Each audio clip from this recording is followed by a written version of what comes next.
ayeuna sim kuring bade naroskeun naon ari wakil jeung anu ngawakilkeun luhur mana darajatna wakil jeung anu ngawakilkeun kayak kumaha teh presiden jeung wakil presiden luhur mana nya luhur presiden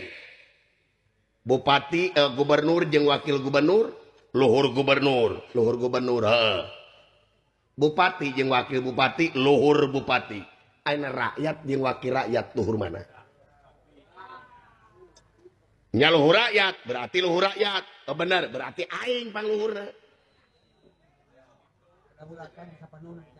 nu mata anjeun jadi wakil rakyat teh ulah para katangtang para katengteng gede babatok kareupeun rakyat teh da anjeun teh dipilih ku rakyat dijenengkeun ku rakyat hakikatna digaji ku rakyat tapi nah aing datang ka dieu maka jadi pepolotot kieu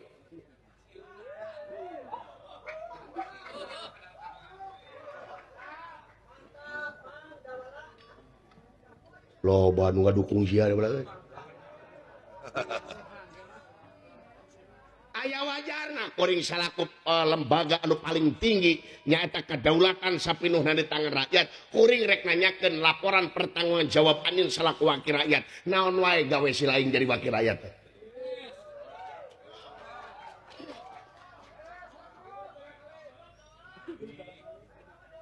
hah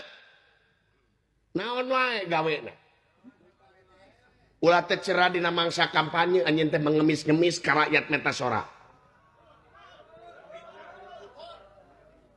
mengemis-kemis anjeun ayeuna hayang dipilih ku rakyat tapi anjeun geus gajedog jadi pamimpin jadi wakil rakyat kadang-kadang poho sia rakyatna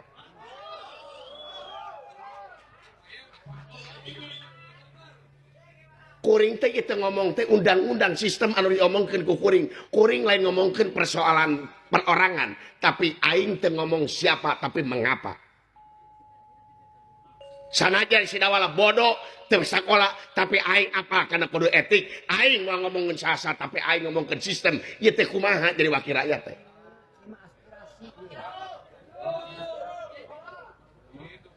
kuduna anjeun jadi wakil rakyat teh yeuh dengekeun geus jadi anjeun wakil rakyat kudu mineng ulin ka kampung-kampung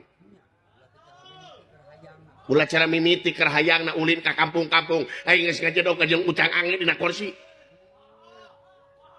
tuh lain cek aing tutup cenah lajo tuh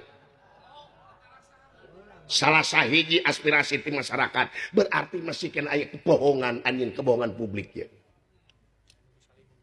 penyir goblok euy